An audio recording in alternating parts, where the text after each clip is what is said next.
For the first time ever, the Supercars are finally racing for championship points at the Australian Grand Prix. It's been a long time coming, and with the new round being a part of the championship, it'll just make the racing more exciting and drivers now actually having something to race for, rather it be just an exhibition race. So let's preview the Melbourne 400.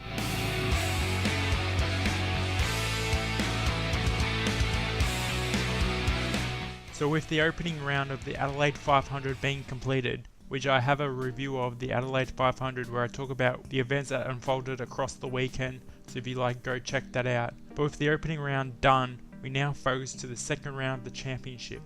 The Red Bull Holden racing team dominated the weekend, so will they be strong again this weekend at the Grand Prix? Well, if we look at the last few years, the Fords go really well around Albert Park. In 2015, what was then ProDrive Racing Australia, they dominated the weekend, and in 2017, DJR Team Penske also dominated the weekend at the Grand Prix.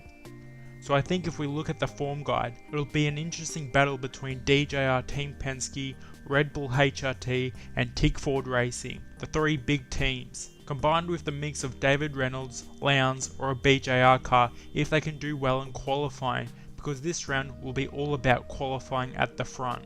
Because of the format, it's 4 short races, so in the hectic 4 10-minute qualifying sessions we have, if anyone can stitch up a great lap in the 4 qualifying sessions and put themselves in the top 3 rows of the grid, then the drivers are a chance to win.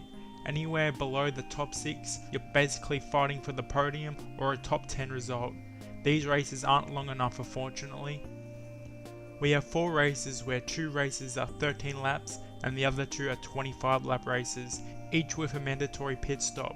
A bit confusing, I know. We basically have 2 different types of races, but we have to abide by F1 and their schedule, so it's hard to fit in longer races, especially on Sunday. The Australian Grand Prix would have to cut out a support race so that they fit more time for V8s, but I doubt they'll do that. What they should do is, instead of doing 4 qualifying sessions for 4 races, have 1 qualifying session over the weekend for the first race, and have a progressive grid, so wherever each driver finishes in the 4 races, they start the next race in that position they finished in the previous race.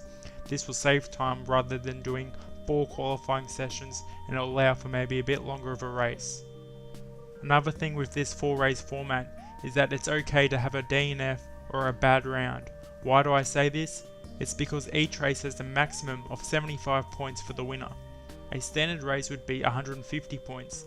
So if a driver wants to have a bad round, this is the one to have. With each race having half the points earned instead of a standard race, being in the mid-pack you'll lose maybe 30 to 40 points to the winner in a 75 point race, instead of 60 to 120 points to the winner in a standard 150 point race.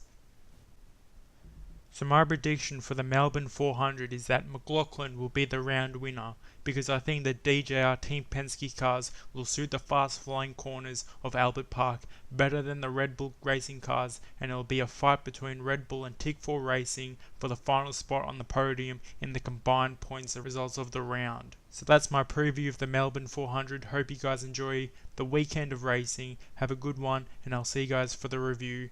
Bye for now.